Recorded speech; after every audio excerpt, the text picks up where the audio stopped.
Queen Carvania stood haloed by the morning sun. An army hung on her every word. My champions, I have sold my chariot on Carvana. 'Twas a lovely SUV, an inexplicably queenly offer. They're even coming to the castle to collect it. Tonight, we feast! An offer you can feast on. Sell your car today on Carvana. Pickup fees may apply. Hey, it's Jillian. One of my favorite things about doing this show is hearing from you. And one question I get asked is, which episode should I go back and listen to? So we're making it easy. Every other week, we're re-releasing a fan favorite, an episode from the archive that listeners keep coming back to. This is one of them. Enjoy.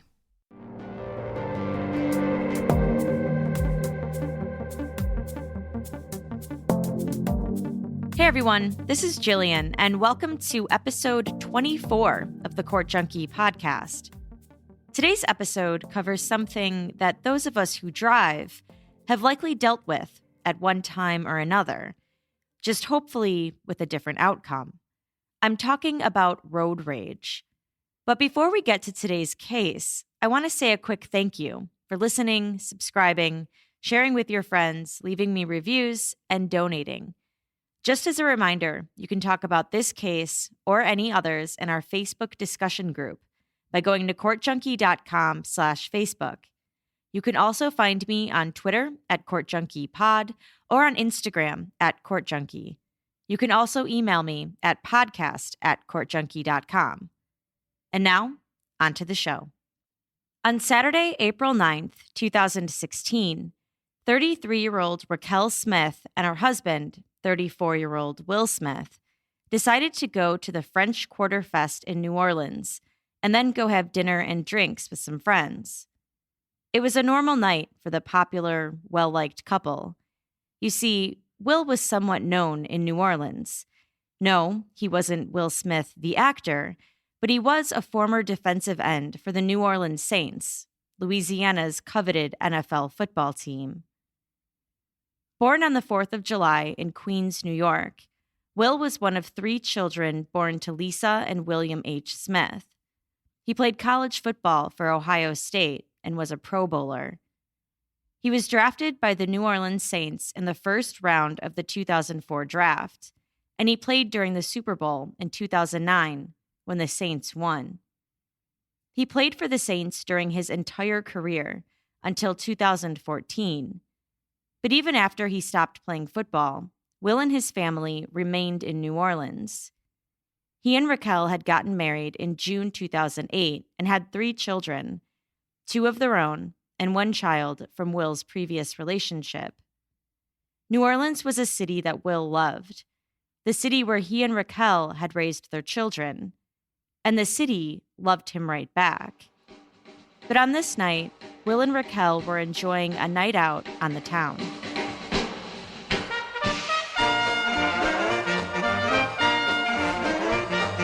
At 7:44 p.m., Will posted a photo of himself and Raquel on Instagram with a caption that read, "Having a blast at the French Quarter Fest." After the fest, Will and Raquel met up with another couple friend of theirs, Richard Hernandez and his wife, Rebecca Dooley Hernandez. The 4 ate dinner at Ruth's Chris, and then they went to Barcadia, a bar, restaurant, and arcade, to meet up with some more friends. After being there for a while, the group then went to a place called Saki Cafe. At about 11:30 p.m., the group decided to caravan over to another bar, a place called Windsor Court. Will, Raquel, Richard, and Rebecca would go in Will's Mercedes SUV.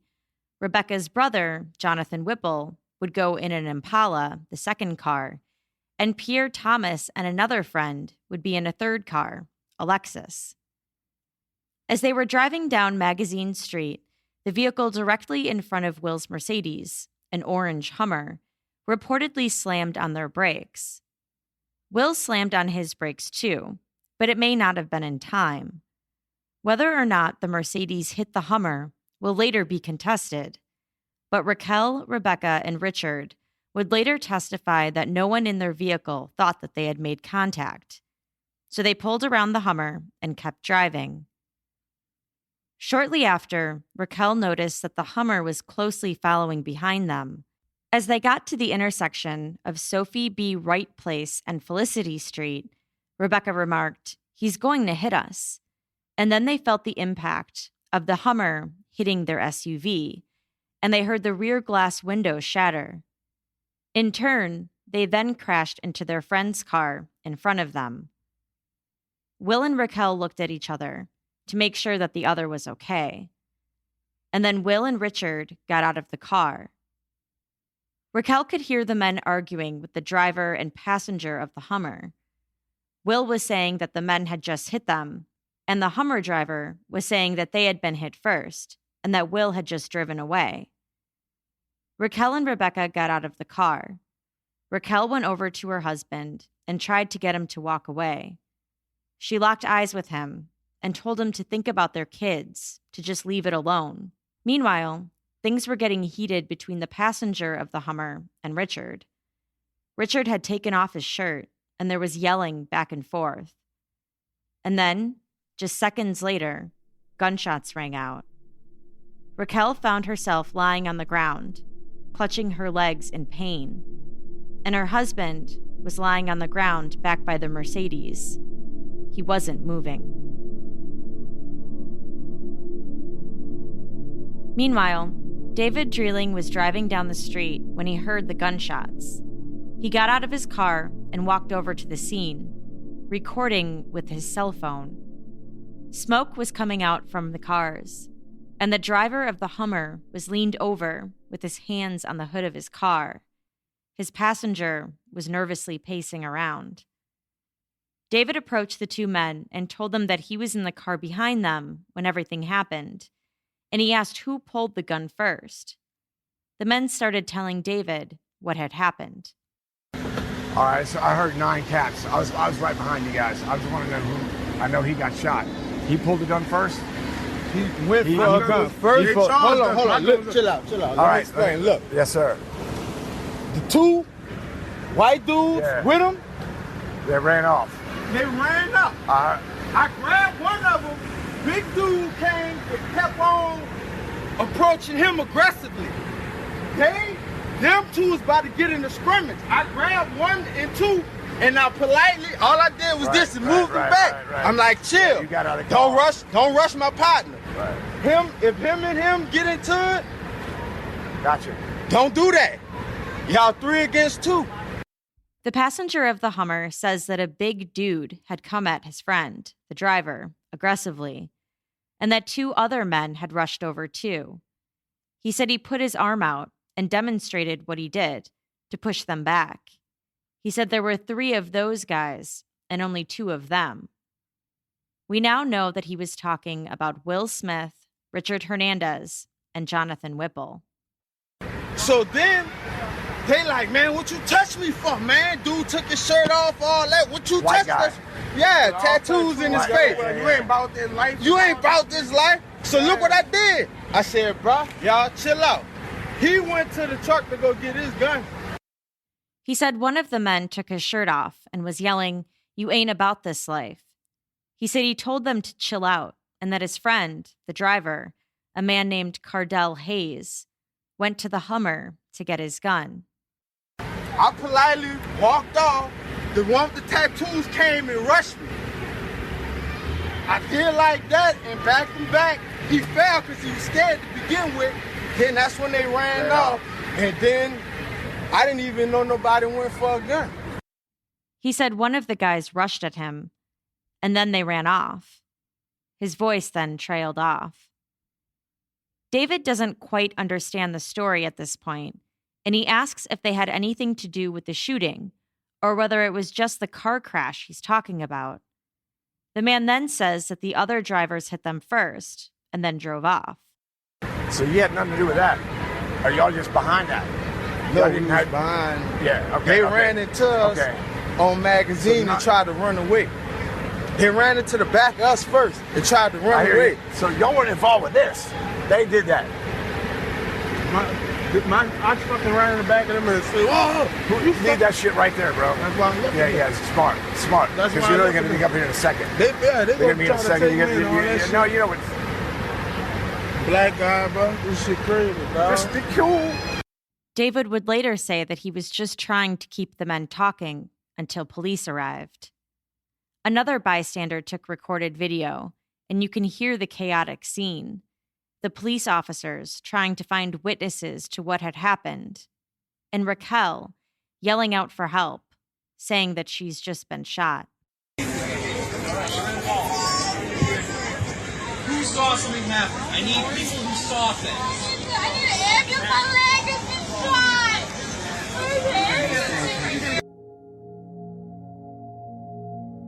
Raquel was taken to University Medical Center. She had been shot in both legs. While she was laying in the hospital bed, a man came in and introduced himself as a homicide detective. And in that moment, she knew that her husband didn't make it. 28-year-old Cardell Hayes, the driver of the Hummer, was charged with second-degree murder. His bond was set at $1 million. It didn't take long for news of Will Smith's death to make it to the media. When it was first reported, it was said that Will's SUV had been hit from behind, and that after an argument with the driver, Will was shot multiple times in the back, and his wife shot twice in the legs. But as more details started to come out, more supporters for Cardell Hayes started to come out too. It was reported that Will had a loaded gun in his car, which was perfectly legal in New Orleans, but people wondered if that would somehow play into what had happened. And then surveillance video was released that shows Will's Mercedes looking like it did crash into the Hummer during that first incident and then speeding away, the Hummer quickly following. And then Cardell's attorney started making public statements, insinuating that his client had just been defending himself. In one statement, he said, "There were multiple threats that were made by multiple parties not associated with Mr. Hayes. My client, his friend, and bystanders at the scene believed their lives were in jeopardy." The much-anticipated trial started in December 2016. The prosecutors were Laura Rodriguez and Jason Napoli, and the defense attorneys were Jay Daniels and co-counsel John Fuller. The judge presiding over the case was Judge Camille Buras. The courtroom was packed, and not only packed with supporters of Will Smith, that included family, friends, and even fellow well-known Saints football players like Drew Brees and Deuce McAllister. But supporters for Cardell Hayes filled the courtroom too, and not only in the courtroom, but outside of it. Groups of protesters stood outside with signs that read, "Free Cardell Hayes," and "Stop corruption in the justice system." The implication was that because Cardell was black, and because Will Smith was a celebrity, justice was automatically on Will's side.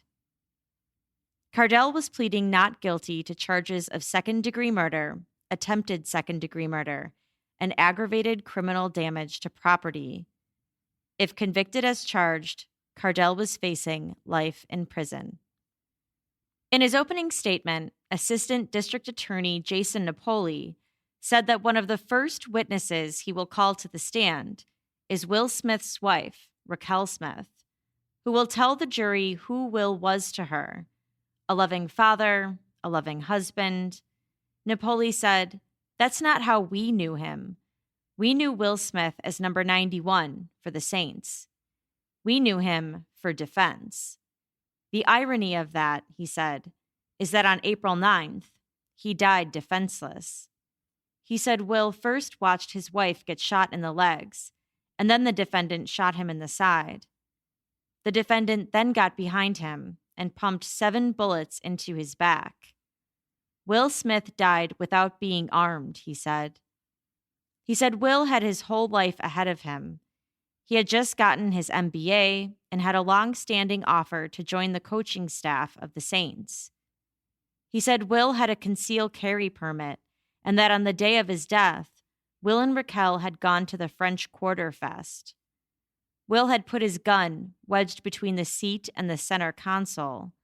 He said the placement of that gun will be critical in the trial. Will was intoxicated, Napoli said, that they weren't going to dispute that. Raquel wishes with every fiber of her being that we were here for a DUI today, he said. As the group was on their way to Windsor Court, Cardell Hayes was in an orange Hummer, driving in front of Will's car on Magazine Street. The Hummer stopped in front of Will's Mercedes, and Napoli said that Will did everything he could to prevent hitting the Hummer. There may have been a minor bump, so minor that even Cordell Hayes wasn't sure he was hit, Napoli said. Will then pulled around the Hummer and kept driving. He said Will had either barely tapped it or hadn't even touched the Hummer at all. He said that what happened next was 100% intentional. He said Cardell then followed Will's car and intentionally rammed the back of it at about 17 to 20 miles per hour. He said an expert will testify that Cardell's Hummer was going 15 miles per hour more than Will's vehicle when Cardell hit him. Napoli said what happened next is absolutely crucial. He said there were two guns in Cardell's Hummer. Cardell had a gun, and so did his friend, who was the passenger that night, Kevin O'Neill. He said although Will had a gun on him that night too, he made a choice to get out of the car unarmed, but that Cardell got out of his car with his fully loaded .45 caliber handgun. He said Will was angry. There was no doubt about it. His car had just been slammed into, with the mother of his children inside. There was an argument, with Will cursing and yelling at Cardell, and Cardell cursing and yelling at him. Will accuses him of hitting them on purpose, but Cardell says that Will hit him first.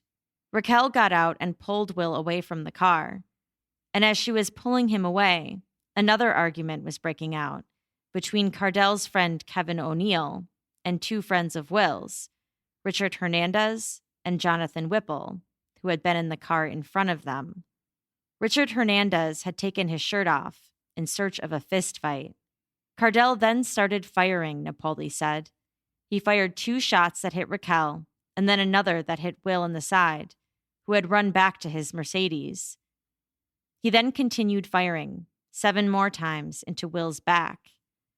As he was shooting, he got so close that a shell casing ended up in Will's car, Napoli said. He said Raquel crawled to the sidewalk, where she heard Cardell yell, "That's what you get for showing off to the fucking white boys." He said Cardell could then be heard saying, "Where's that fucking white boy?" referring to Richard Hernandez. Napoli said an off-duty officer heard the shots and called 911. He then walked over to the scene, and Cardell can be heard in the background of the call, saying that he had a gun, but then saying that Will said he had a gun too. Napoli said, "That's the defense, but there is not a single witness who will corroborate what the defendant claims. It's not even close to self-defense," he said, given that Cardell rammed the back of Will's car and then got out armed. He told the jurors that they would see cell phone video from the scene and that they won't see a gun visible in Will's vehicle because Will never got to it. It was still wedged in between the seat and the center console. He said there's a dispute over whether Will ever mentioned that he had a gun during the argument, but that eyewitnesses will testify that he never did. He said Cardell told the police he called 911 after the first car incident, but that he didn't.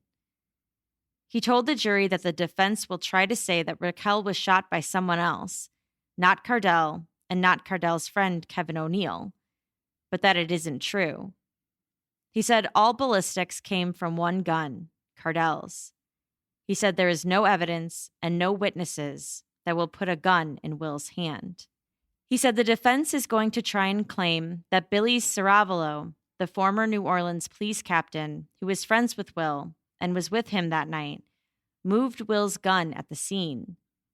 but Napoli said surveillance video would show that Billy wasn't at the scene when the shooting occurred. He said that Cardell's attorney, John Fuller, had no problem dragging Billy's name through the mud and accusing him of tampering with the scene during media interviews prior to trial. He said the most important pieces of evidence in this case were buried with Will Smith, his wounds. This was murder, he said. This was an execution in the streets. The only verdict in this case is guilty as charged. In the defense's opening statements, attorney Jay Daniels said that there is nobody who feels worse about being here than these folks sitting over there. And he pointed to the defense table where Cardell was sitting next to his attorney, John Fuller. He said jurors shouldn't be swayed by their emotions in this case, that when they're focused on the facts of the case, they will be led to one conclusion, that Cardell Hayes isn't guilty of what he's charged with. You've got to be willing to accept that what was described as a tap or a bump was enough to throw Cardell into a fit of rage. He outlined for the jury what Cardell was up to the night of the shooting. He ran some errands, went to the barber shop, and went to a party with his friend, Kevin O'Neill. They left the party, with Cardell driving, and came to a stop on Magazine Street while approaching traffic. Will's Mercedes then hit them from behind and then drove away. He said, what the state calls a tap, the law calls a hit and run. He said the state would have you believe that that was enough to send him into a murderous rage, but that someone had hit him and drove off a year prior, and Cardell got the license plate number and reported it, and that was it. There was no shooting then. He said Cardell was once again trying to get the license plate when Will drove away. He was trying to call 911 when Will slowed down quickly and Cardell accidentally hit him. He told the jury that in the surveillance video, before Cardell hits the Mercedes, you can see the brakes flash. He is pressing the brakes, attempting to avoid an accident. There were black box recorders in both vehicles. The one from Will's Mercedes shows that he slowed down from 23 miles per hour to 7 miles per hour, and that Cardell was traveling at 21 miles per hour. He said that everything suggests that in the moment before impact, Cardell was trying to slow down, that he didn't mean to hit Will's Mercedes. If you're intentionally ramming someone, why are you slowing down? He said the people in Will's vehicles were the ones who were being aggressive, and that Will took a couple swings at Cardell. He said one of the passengers in Will's vehicle took his shirt off and was irate, and that Raquel was trying to calm Will down. He told them that Cardell didn't get out of his car waving his gun. He kept it in the pocket on the side of the door and only grabbed it when he saw people approaching him. He said Cardell had his gun by his side when the shirtless man told him, "You ain't gonna do nothing with that gun. You ain't about that life." Will then saw the gun and said, "Oh, you got a gun? I got a gun too. I'll show you what to do with it." According to Daniels, Cardell said, "No, don't do that, don't do that." But Will walked back to his car. He said Cardell didn't shoot until Will had grabbed his weapon. He said Raquel was standing by the driver's side door next to him, and that Will reached into the vehicle, opened the glove box, and began to turn. Daniels concluded that Cardell was in reasonable fear of being killed when he started shooting, and killed Will Smith. He said Raquel would later tell police that Will usually kept his gun in the glove box. He told the jury, Will Smith went to his glove box to get his gun. He wasn't going in there for his insurance. Daniels denied that Cardell then stood over Will and gloated. None of that happened. He said instead, Cardell took the clip out of the gun, put the gun on top of his Hummer, and placed his hands on the hood of the car. He said these actions say self-defense. Daniels then attacked the investigation, calling it sloppy. He said the New Orleans Police Department was one step behind the media in every aspect of the investigation, like finding video of the first collision between Will and Cardell. He said the police were never interested in finding the truth. They just wanted to build a case against Cardell. He said police only interviewed witnesses after the indictment came down and the prosecutor had asked them to. He told the jury that they won't get to see some of the video evidence in the case because the police didn't collect it and some was later deleted. He said one witness had video of the confrontation, but that footage was lost when his phone updated. He said, "Really? You have a video showing what happened, and you lose it?" Daniels said that Richard Hernandez, the friend of Will's who had taken off his shirt, would be a key element in the case, pointing out that he fled the scene after the shooting while his wife stayed behind. And then, when his wife talked to police, she didn't mention her husband. He said 911 callers would describe Richard as going around and instigating things. He said Richard wasn't interviewed by police until later, when he was at his attorney's office. He said the state won't tell you that he fled the scene. He said Cardell's life was in danger. He acted upon that danger, and unfortunately, a man lost his life. The law allows for that. Prosecutors called Deuce McAllister to the stand first. Deuce was a former running back for the Saints, and he said that he and Will Smith were both team captains while on the Saints and close friends. He called Will a leader, not only on the team, but in the community as well. Napoli showed him a blown-up photograph of him and Will, with Will in his Saints uniform. Deuce broke down in tears, saying that their kids went to school together and that it was tough to not have the guy he usually watched games with and talked to there. He said he was supposed to meet up with Will that night, but that he decided to watch a basketball game with his son instead. He said he learned about Will's death from text messages, phone calls, and from the media. Defense attorney Fuller had numerous objections, challenging the relevance of Deuce's testimony and saying that it could prejudice the jury. The judge overruled and said that the testimony speaks to victim impact. On cross-examination, Fuller asked him if he was brought to give facts in the case or to prejudice the jury. He said, "They didn't call you because you're a famous Saints player, right?" And Deuce said, "No, sir." Fuller said that the only photo shown to the jury during Deuce's testimony was a football photo of them in their uniforms. And in response, the prosecutor held up a photo of Deuce, acting as a pallbearer at Will Smith's funeral.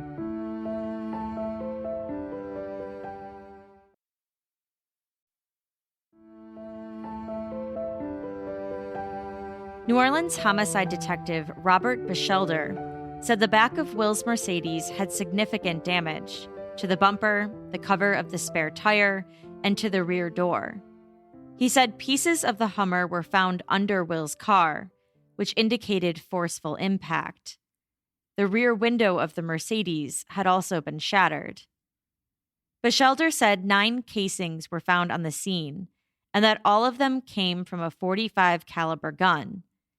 They were all found very close to the Mercedes, and one was on the driver's seat, which he said showed that Cardell was in very close proximity. There were none by Cardell's Hummer. They used an ATF search dog, but no more ballistics were found at the scene. A slideshow of photos from the crime scene were shown to the jury, and Bechelder walked the jury through each one. Will's body could be seen, slumped over, in the driver's side of the car. Bechelder said there was no gun found in Will's glove box, nor any ammo. He said there was only papers. There was, however, a gun found between the driver's seat and the center console, but he said there was no evidence to suggest that that gun, or any others, were fired at the scene that night. He said police didn't seize the gun from the Mercedes because the vehicles were getting impounded, and he thought that they would need a search warrant. He said he interviewed 9 people between the night of the shooting, April 9th, and April 15th. On cross-examination, Bechelder said he couldn't recall the names of the 9 people that he had interviewed. Cardell's attorney, John Fuller, kept trying to show that it was a rushed investigation, asking how long until Cardell was indicted, and if he was arrested prior to the gunshot residue test results coming in.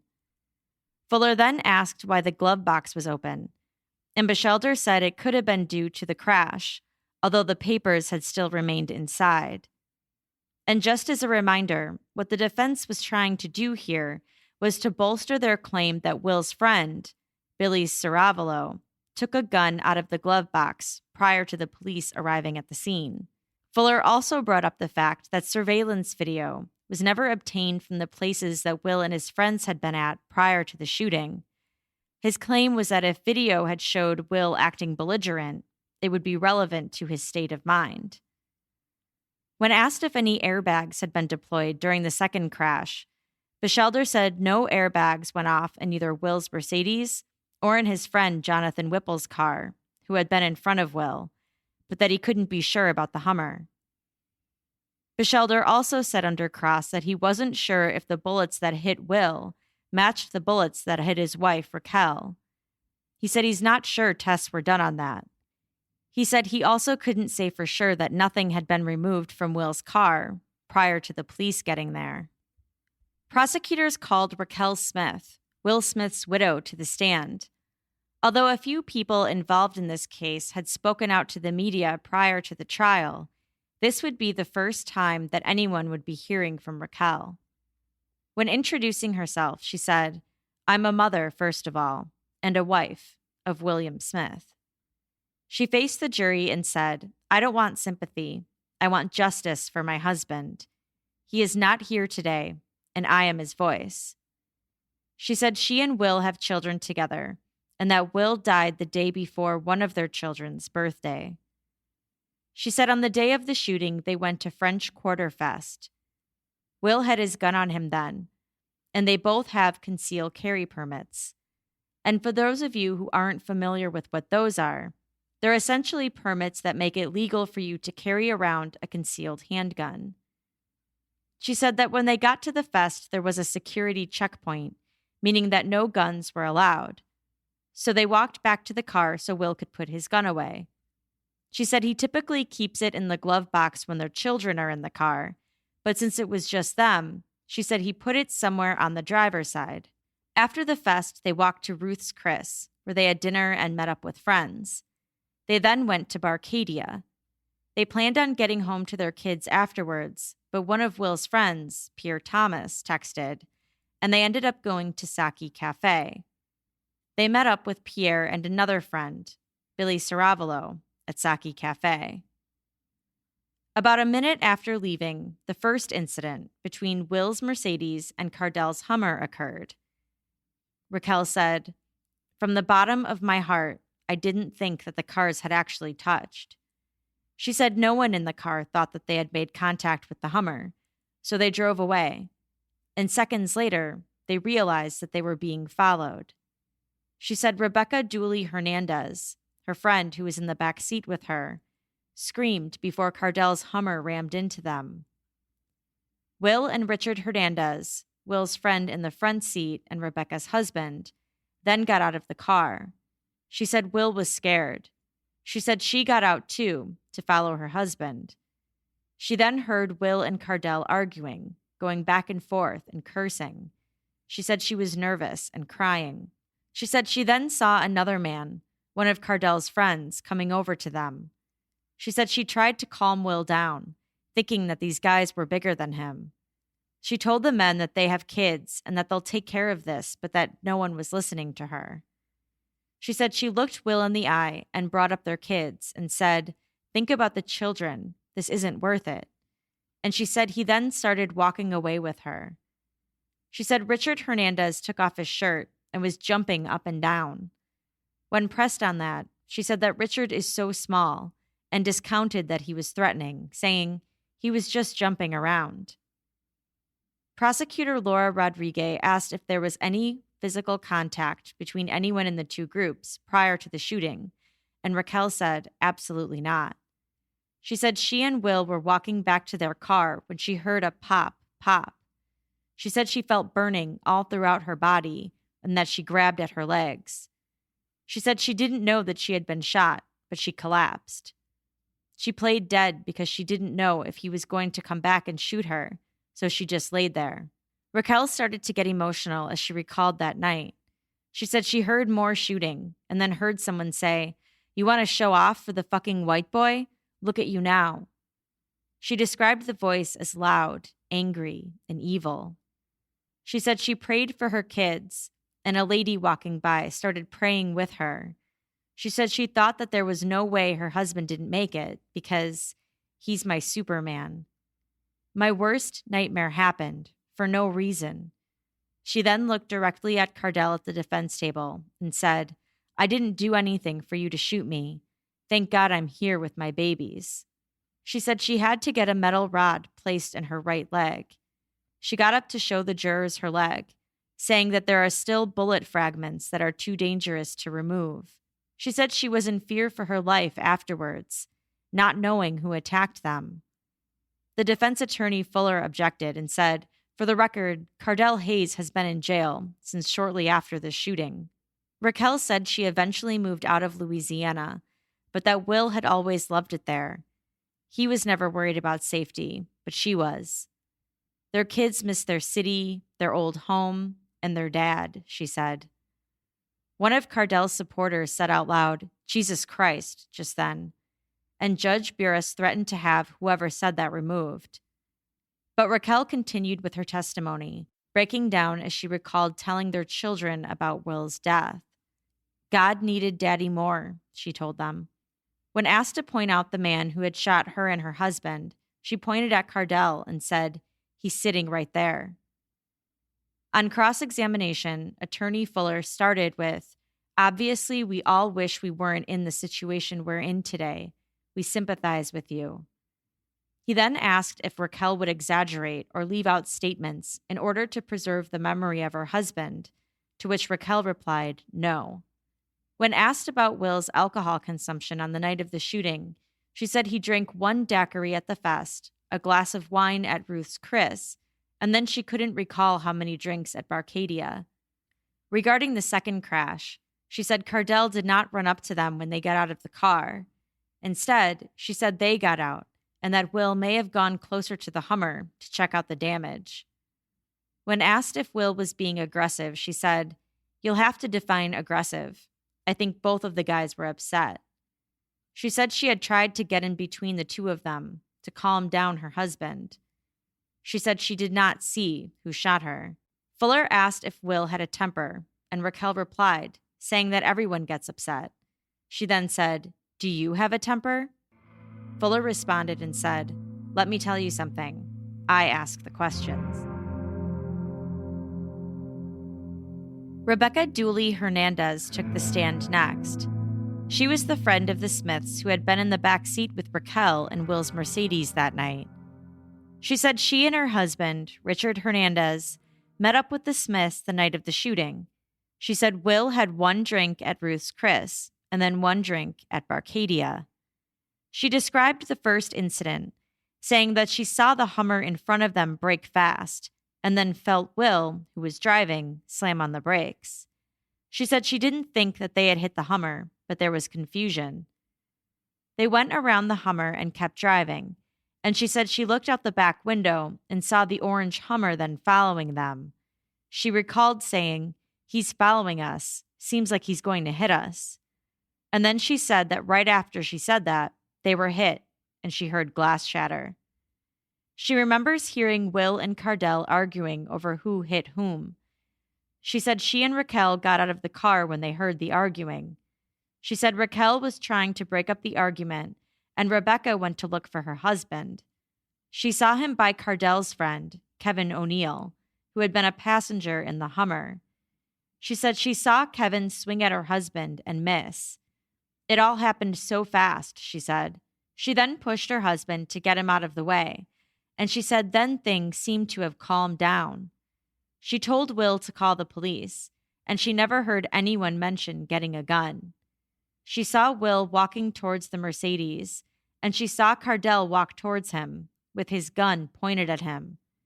She heard gunshots and saw Will's body jolt. After the gunfire stopped, Will wasn't moving. She heard Cardell say, "Look at you now, you were showing off." She said she didn't see any remorse from him. She then heard him say, "Where's that white boy at?" And she thought that he was talking about her husband. So she and her husband started to run, and she said that she tried to call 911 when she heard Raquel screaming that she had been shot and asking for help. So she ran over to her and stayed with her, even though she didn't know if it was safe. She went into help mode. She then went to the homicide division to give her statement, which she said made her very emotional. She said she never saw Will reach into the Mercedes, that he was just facing the vehicle, but wasn't inside of it. On cross-examination, defense attorney Daniels pointed out that in Rebecca's statement, she never mentioned her husband, who had left the scene before police arrived. He also pointed out that she never told police that she had seen the Hummer following them. "I don't remember what I told the detectives," she said. He then said how she never told police that her husband had taken off his shirt. The state then called Richard Hernandez, Rebecca's husband, to the stand. Richard reiterated how he and his wife were out with the Smiths and some other friends, and how he saw the orange Hummer slam on its brakes. He said it felt like the Hummer brake-checked them, but he, too, did not believe that their car had made any contact with the Hummer. Describing the second impact, when the Hummer hit the Mercedes, he said, "It was a hard hit. You couldn't believe how hard it was." He said it felt like it was done on purpose. He said they got out and Will and Cardell started yelling at each other, accusing the other of hitting them. He said he started arguing with Kevin O'Neill, Cardell's passenger, who was much taller than him. He said he took off his shirt, expecting there to be a fist fight. He claimed Kevin swung at him, but missed. He said he swung so hard that he lost his balance. He said he never took a swing at him. After the shots rang out, he said his wife ran over to him and told him to stay away, saying that they have kids too. He said he heard Cardell say, "Where's the white boy?" He said he thought he was next and that he was scared, so he got into a taxi and left the scene. He said he spoke with detectives shortly after and told them that he had been in the car. Defense attorney Fuller asked Richard on cross-examination how many drinks Will had had that night, and Richard said he couldn't be sure. Fuller said, "After you took off your shirt, did you say, 'I will fucking kill you'?" Richard said no. "Would you describe yourself as aggressive that night?" Fuller asked him. "No," Richard responded, prompting Fuller to then say, "Of course not." Fuller then told Richard that his wife Rebecca had told police in her initial statement that Kevin O'Neill had been trying to calm things down, but that Richard is saying that he wasn't, so which version was the truth? Things then got pretty intense in the courtroom, with Fuller saying that Cardell had been portrayed as an animal for the last 8 months.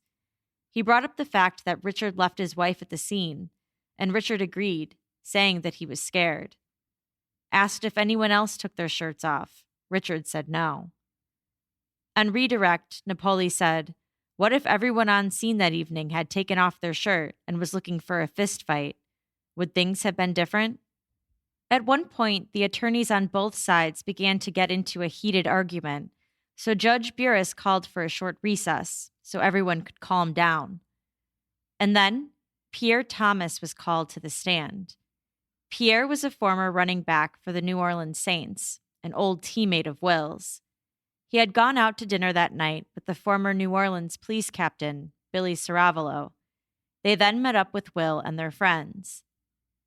Pierre had been driving ahead of Will's Mercedes the night of the shooting, as the group was making their way to the next spot.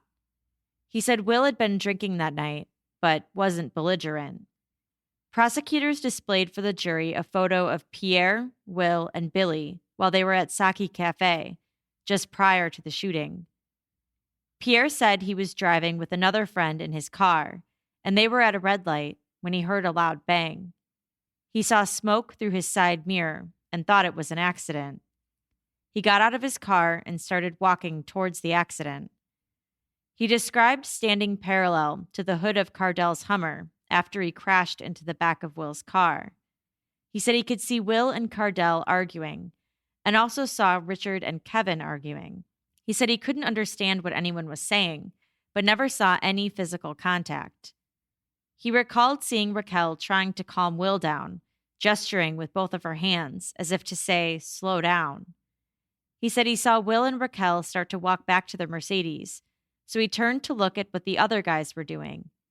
He saw Kevin O'Neill take a swing at Richard and miss, and so he started walking over to try and defuse that situation. He said he then heard a gunshot. He saw Cardell with a gun extended in his left hand, and then he heard another shot. In his peripheral vision, he said that he could see Richard start running. He said after the shooting, he was in shock, telling himself that the guy didn't just kill one of his friends. Pierre started choking up on the stand. He said he then saw Will slumped over the steering wheel. He said he remembered thinking, "How did it get to this point? I thought it was done." Thinking that the situation had calmed down before the gunshots rang out. Asked if the shooting was necessary, he said no. Asked if it was murder, he said yes. He said after the shooting, he saw Cardell leaning on the hood of his car. He said he was yelling a lot of profanities. Asked if Billy Saravalo was at the scene during the shooting, Pierre said no. He said he called to tell him about it, as Billy had gone ahead of them and was waiting for them at the next venue. Prosecutors called a man named Steven to the stand, who said he lives right near where the shooting took place. He said he was laying on the couch watching Saturday Night Live when he heard arguing and looked out his window. He saw two large men yelling and a woman who was between them. He said his attention was then drawn to a white guy with no shirt on who was bouncing around and acting ridiculous. He said he couldn't take his eyes off of him. He said he then saw a gun and he told his wife, "There's a gun out." He then heard two shots fired by the larger man, who was determined to be Cardell Hayes. He then saw Cardell move forward and fire about 5 or so more shots into the open door of the Mercedes. A man named Christopher McGaw took the stand next. He was an off-duty police officer who had been at a nearby bar at the time of the shooting. He said he heard the car crash and could hear people arguing. When he walked over to the scene, he said he heard gunshots, 2 at first, and then another flurry of shots. He said he saw a man who was determined to be Kevin O'Neill, standing with a silver gun pointed in the air. He said he walked over to the scene and Cardell told him that Will had told him that he was going to get his gun and what was I supposed to do? McGaw then called 911. Kevin O'Neill will testify next, right after this quick break from our sponsor.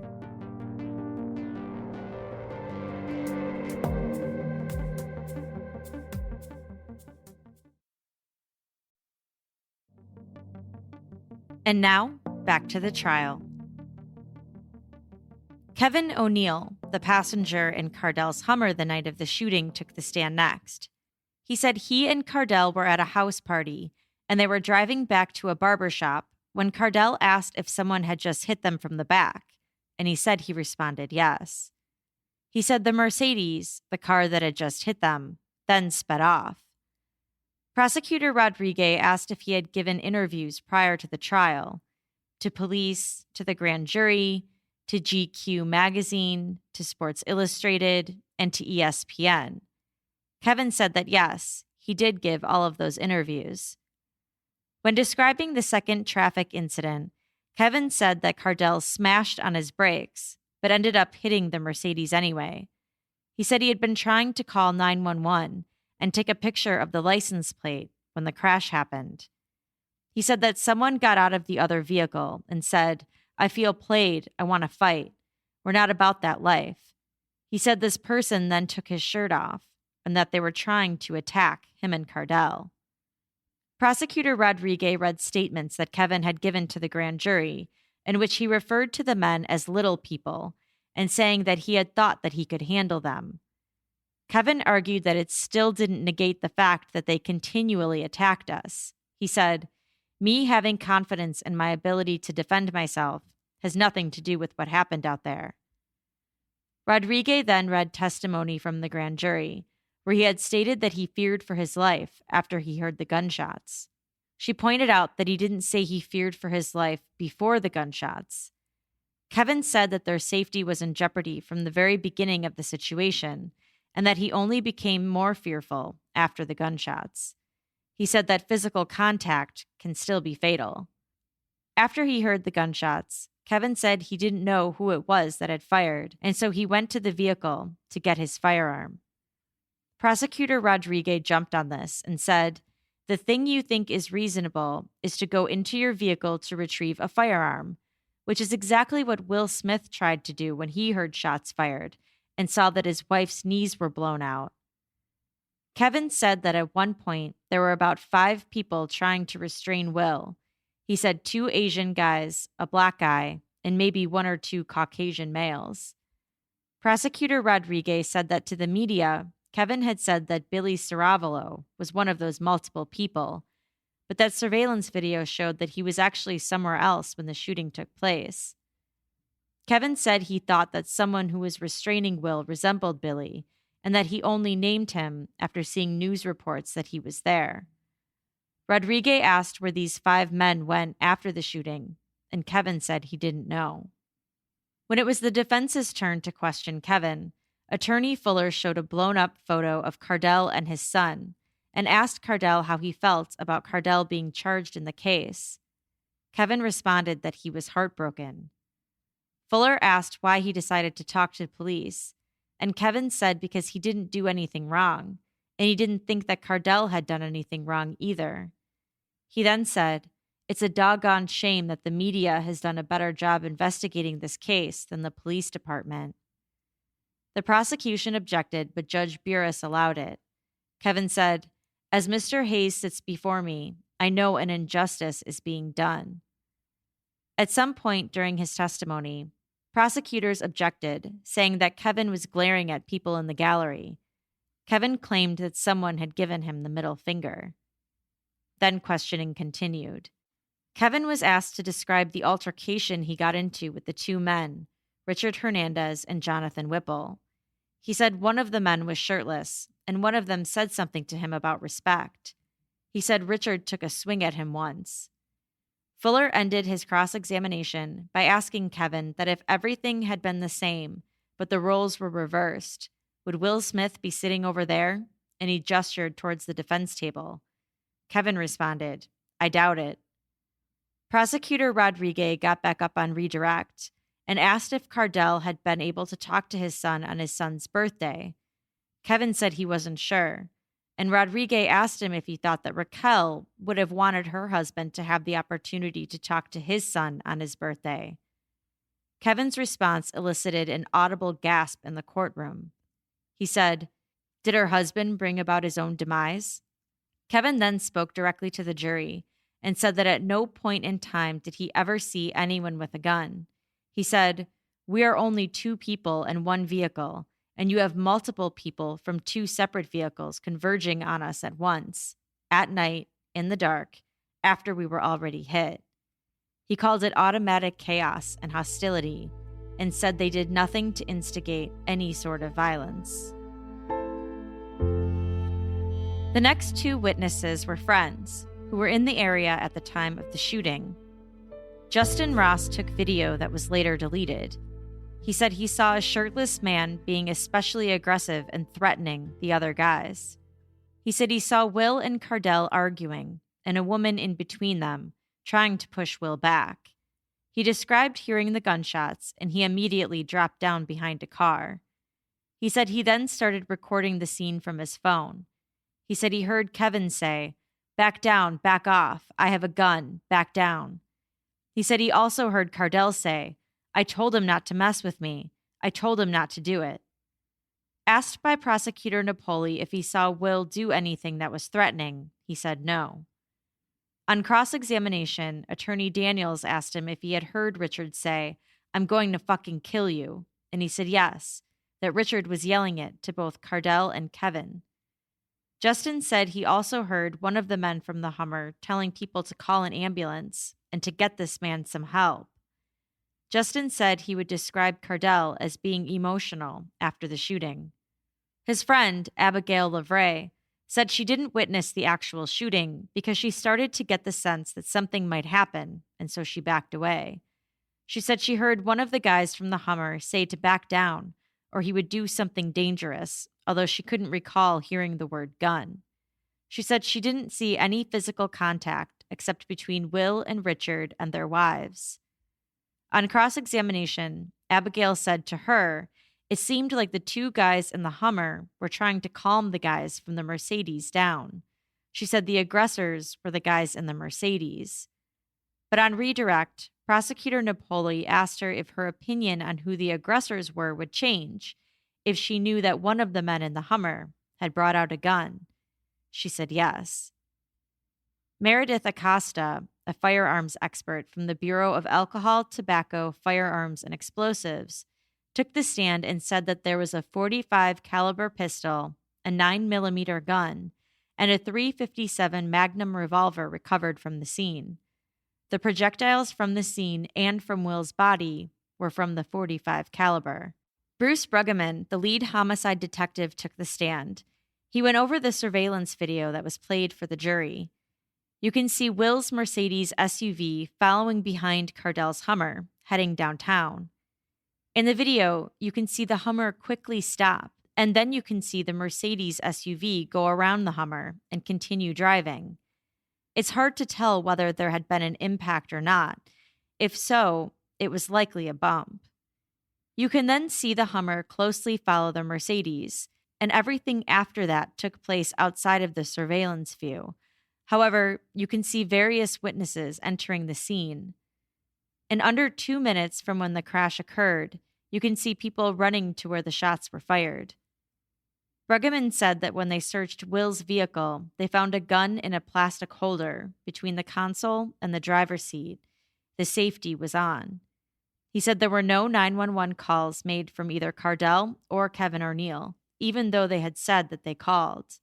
On cross-examination, Attorney Fuller points out that after Cardell was forced to take Mr. Smith's life, he stayed at the scene, and that police never had to issue a wanted person bulletin for him.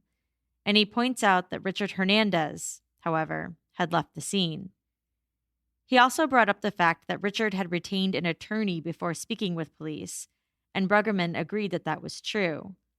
But Bruggeman said that Rebecca, Richard's wife, did mention her husband during her interview, which is how they tracked him down. Fuller pointed out how Cardell was indicted after just 18 days after the shooting. He started shouting, accusing Bruggeman of getting the surveillance video of Billy Saravallo to protect him, instead of investigating anything that could be important to a self-defense claim. Fuller said the media found the video of Cardell's car possibly being first struck by Will's car before the police did. He gets Bruggeman to say that there were minor rub marks on the back of Cardell's car that could have come from the first collision. He said the right thing to do after an accident is to pull over and exchange information, and that that's what Cardell did in the first incident. Fuller asked him if the right thing is to start a fight after the crash. That would be the wrong thing to do. That's how we end up in a day like today, Bruggeman replied. Bruggeman said that after the second incident, Will and his friends got out and approached Cardell's car, and not the other way around. He conceded that the only people who needed to be restrained were Richard, Will, and another man, not Cardell Hayes. He said that he couldn't say for sure that Richard did not threaten to kill Cardell or O'Neill, or insult their race. Fuller then continued to push his claim that the investigation had been rushed, getting Bruggeman to admit that the grand jury had indicted Cardell before Will's toxicology reports had come back. Samantha Huber, the forensic pathologist who performed the autopsy on Will, took the stand. She said no illicit drugs were found in his system. She confirmed that Will was shot 7 times in the back and once on his left side. The organs that were struck were his lung, heart, and spleen. Some of them hit more than once. His spinal cord was also hit, which she said would likely have caused immediate paralysis to his lower extremities. Under cross-examination, Huber said Will had a blood alcohol level of .235. She said the legal limit to drive was .08. A traffic crash reconstruction specialist named Michael Sunseri was then called to the stand. He said that a vehicle's data recorders only kick in and activate when the velocity of the stop is great enough. With the first traffic incident, he said neither car's crash data recorder was activated, but with the second one, he said he concluded that it has all the markings of an intentional crash. Billy Saravallo took the stand next. He's the former New Orleans police captain that was with the Smiths earlier in the night of the shooting. He had gone ahead of them to the next place and was there when the shooting occurred. He said when he got to the scene, he heard Raquel screaming and saw a lot of police lights. He said he saw Will's arm hanging out of the Mercedes. He said at no point did he remove anything from the car. He said that attorney Fuller had accused him in the media of having removed evidence from the Mercedes. He said he worked part-time with the New Orleans Police Department, but was placed on administrative reassignment after he was accused of committing a crime. He said that was due to Fuller's comments. When it was the defense's turn to cross-examine him, Fuller asked if it felt bad to be falsely accused of a crime as he walked over to Cardell at the defense table. The prosecution then rested, but first, the jury was allowed to examine all of the evidence: the autopsy photos, the diagrams, the 911 calls, and surveillance videos. Under state law, jurors can't take notes, photos, or documents to the jury room, so this would be their last chance to review the materials from the state. When the defense got up to present their case, they called a private investigator that they had hired, named David Olaski. He said he spoke to a lot of witnesses from the shooting and looked at surveillance video. He said he spoke with a witness named Warnisha. He showed her a photo of Billy Saravalo, and she said she saw him reach into the glove box of the Mercedes and take what looked like a gun out of there. She said she had recognized Billy after she saw him on TV and told her family what she had seen. They then encouraged her to reach out to Cardell's attorneys. On cross-examination, Prosecutor Napoli asked him what he thought about the surveillance video that showed that Billy was not there at the time of the shooting. He replied that there were some parts of her story that were true and other things that she had gotten wrong, but he maintained that she still saw a white male take something from the glove box, even if it wasn't Billy. Napoli asked why Olaski didn't record any of his interviews with his witnesses and asked, "Who's the only person who got out of the car with a gun in their hand?" Olaski replied that there are still questions about that. The defense called Madeline Collins, a St. Tammany Sheriff's Office deputy, to the stand. She testified that the prosecution had also subpoenaed her, but never called her to testify. She conducted a gunshot residue test on both of Will's hands. She said he tested positive for gunshot residue. When asked what that meant, she said it meant that he may have come into contact with a discharged firearm, actually discharged a firearm, or may have come into contact with the same particles that comprise gunshot residue. On cross-examination, she noted that gunshot residue could show up on someone who was in close proximity to a gun that had just been fired. The defense called a slew of witnesses who had seen Cardell and Kevin earlier in the night. They all said that Cardell had not been drinking and that he did not appear angry or upset that night. Attorney Jay Daniels then called a police officer to the stand who had taken a hit-and-run report from March 2015 that Cardell Hayes had reported. He said the accident had occurred on March 28th and that Cardell had come in to report it 2 days later. The defense was trying to show here that Cardell had been in a hit-and-run accident before and no shooting had occurred then. But on cross-examination, he said that Cardell had been at a stoplight when he was hit and that he then pursued the car to get the driver's license until he lost sight of it. And then the defense called Cardell Hayes to the stand. Cardell first went over his background and said that he has a 6-year-old son. He said he coached his football team and also coaches 7- and 8-year-olds. He said the night of the shooting, he and his friend Kevin had gone out, although neither he nor Kevin were drinking that night. He said he knew Will Smith as a good football player and that he even tried to incorporate some of his game into his own when he played in his own football leagues. Asked about the hit and run on the night of the shooting, Cardell said he felt his Hummer get hit by the Mercedes, and so he immediately pulled over to the side of the road, expecting that the people in the Mercedes would do the same. He said that when he pulled over, however, the Mercedes veered to the left and sped off. And he thought to himself, why would they hit us and then leave? He told Kevin to try and get the license plate number and said that he was trying to unlock his iPhone to call police when he looked up and saw the brake lights on the Mercedes. He said, I tried to pump my brakes to come to a complete stop, but I accidentally hit him.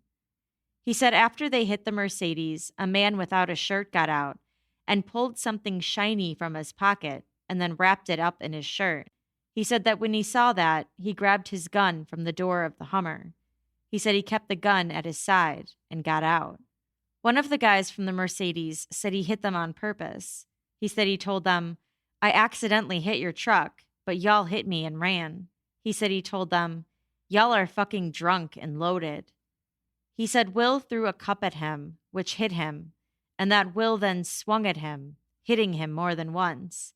He said the shirtless man also swung at him.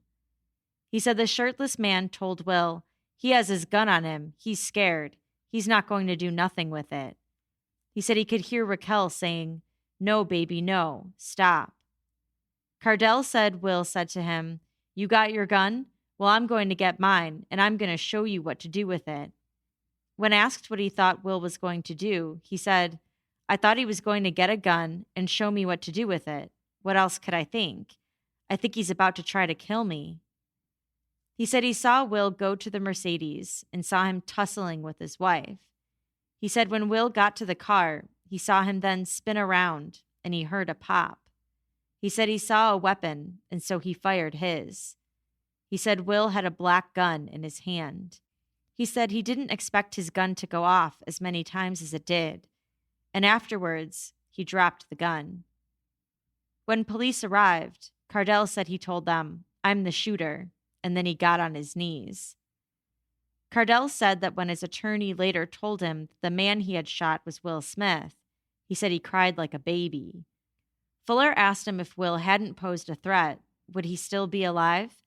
And Cardell said, "If he didn't pose that threat, we'd both be with our families right now." His voice shook as he said it.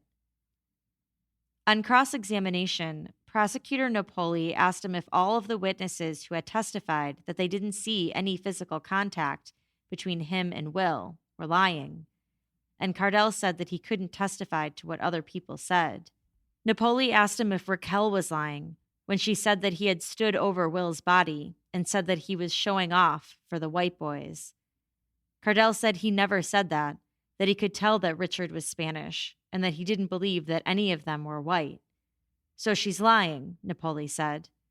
And Cardell said that a lot of witnesses' statements don't line up, and that there's a lot of contradiction in the case. Napoli asked Cardell to demonstrate where Will was when he shot him, and pointed out that his version didn't make sense, saying that he shot Will on the left side, so why would Will have made a full turn to shoot Cardell when Cardell was on his right? Cardell said he had turned to the left because he was tussling with his wife. Asked about the .45 shell casing found in Will's vehicle that suggested he was shot at close range, Cardell said he couldn't explain it. Napoli asked him, "Who shot Raquel Smith?" And Cardell said, "I didn't shoot her." Napoli then brought up a jailhouse phone call from earlier that week, where Cardell had asked, "Is the media reporting that I was crying?" referencing the first day of the trial. Cardell said that he didn't actually want the media to see him crying. On redirect, Cardell said the reason for that was because he didn't want any sympathy and that he had been informed not to cry. Fuller then called Cardell's first attorney, Nandy Campbell, to the stand, and he asked her what Cardell's reaction was when she told him that he had killed Will Smith. She said he repeated what she said and then put his head down on a table and started sobbing. The defense then published their evidence for the jury to review: gunshot residue test results, the photo of Cardell and his son, and some other reports. They then rested. The prosecution then recalled Meredith Acosta, the agent with the Bureau of Alcohol, Tobacco, Firearms, and Explosives. She said that in order to fire a round from a .45 caliber gun, someone has to keep pulling the trigger, and she said it takes 5 pounds of pressure to pull the trigger on Cardell's gun. She also said that someone who had fired a gun would likely have more residue on their hands than what Will had on his. In his closing arguments, Prosecutor Napoli said that if they decide to acquit Cardell, it will be anarchy, to send a message that what happened to Will Smith can happen to anyone after a traffic crash. He went over the charges with the jury. If they convict on the aggravated criminal damage to property charge, they must take into account that when Cardell's Hummer rammed into the Mercedes, it was intentional. On the attempted murder charge, he said the state didn't have to prove that Cardell intended to kill Raquel Smith, but that he intended to kill a human being, and in doing so, shot Raquel. On the second-degree murder charge, he said they would have to accept what Raquel has had to, that Will was not Superman, but that he was human. He had 2 lungs and a heart, and he had 7 bullets ripped through them, he said. To convict on manslaughter, he said they must find that there was reasonable provocation for Cardell to do this, to which he said, absolutely not. This was cold-blooded murder. And the last option the jury had was the option of negligent homicide, which Napoli said is comparable to someone cleaning a gun when it fires a shot accidentally and kills someone, something he said is not even close to this case. He then walked through all of the witness testimony and then said that the defense didn't claim that a second gun was fired until the end of the trial. It's been 5 days. All of a sudden, we're hearing about another gun being discharged, he asked. He said that demonstrates that the defense was so desperate that Cardell had no problem looking at you in the eye, looking at Raquel in the eye, and lying about everything. He closed by saying that Will Smith played defense, and it is now your turn to play defense for him. In their closing arguments, Attorney Fuller focused on the fact that Will was a football player for the Saints, a celebrity. He said, would someone even be sitting at this table if the facts were the same, but the roles were reversed? He reiterated that the glove box in the Mercedes was opened, and that Raquel said Will usually kept his gun in there. He then said that bullets from Will's revolver may have been what shot Raquel, and not Cardell. He pointed out that the prosecution says that Raquel was shot twice, and that those 2 shots happened before the succession of gunfire into Will. He said, the math doesn't even add up, saying that there were 9 casings found at the scene, and that Raquel had been shot twice, and Will was shot a total of 8 times. He then went through the witnesses and pointed out how Richard was seen as the aggressive one by a lot of them, although Richard himself testified that he was calm. He said the state's burden was to prove the case beyond a reasonable doubt, and that they can't convict on what probably happened. He then criticized the investigation again, saying that no DNA tests were conducted from under Will's fingernails to see if he had any contact with Cardell prior to being shot, and that the state was so consumed with celebrity that they were blinded in some aspects of the case. He also criticized the state for bringing up Cardell's jailhouse phone calls and for accusing Cardell of him wanting the media to see him cry. He brought up that they had also alluded to another phone call that he had had while in jail, in which the state alleges that he called Raquel phony. Fuller said that Cardell never called Raquel phony, saying, I beg you to play that call, to the prosecutors. He too went over the charges and said that jurors would have to find Cardell not guilty of murder, manslaughter, or negligent homicide because it was self-defense. As for the aggravated criminal damage to property charge, they would have to find that Cardell crashed into the Mercedes intentionally, which he said wasn't the case. It was an accident, that Cardell was trying to unlock his iPhone to call 911. Regarding the attempted murder charge for Raquel's shooting, he said they didn't know if the bullet had come from Cardell's gun or if she was unintentionally shot by her husband. He said tests were never conducted to know for sure. During the prosecution's closing rebuttal argument, Rodriguez played that phone call that Fuller had been referring to, where they say Cardell had called Raquel a phony. The audio was difficult to hear, but you can hear a woman talking about Raquel having accepted an award on behalf of her husband, and Cardell can be heard saying, phony, phony, phony. The jury of 8 women and 4 men deliberated for almost 6 hours before reaching their decision. Cardell Hayes was found guilty of manslaughter for the death of Will Smith, and guilty of attempted manslaughter for the shooting of Raquel Smith. This meant that the jury didn't buy Cardell's self-defense claim, but they also didn't buy the murder theory either. Under Louisiana law, you must find someone guilty of manslaughter when the killing is committed in sudden passion or heat of blood, immediately caused by provocation sufficient to deprive an average person of his self-control and cool reflection. But there's something else I found really interesting when researching this case, something that I actually hadn't known before. Louisiana and Oregon are the only two states in the United States that do not require a unanimous jury to convict in a criminal court. Instead, only 10 jurors must agree on a verdict. And according to reports, this jury voted 10-2 to convict Cardell of manslaughter and 10-2 again for attempted manslaughter. If that would have happened in any of the other 48 states, the judge could have declared a mistrial. As for the aggravated criminal damage to property charge, the jury unanimously acquitted him, meaning that they didn't believe that he had intentionally rammed into the back of Will's Mercedes. Since Cardell was convicted of manslaughter and attempted manslaughter, he was facing up to 60 years in prison at his sentencing. Cardell's sentencing hearing took place in April 2017, but just prior, the defense filed a motion for a new trial, saying that they had a new witness who would testify that he had heard 2 different types of guns being fired at the time that Will was killed.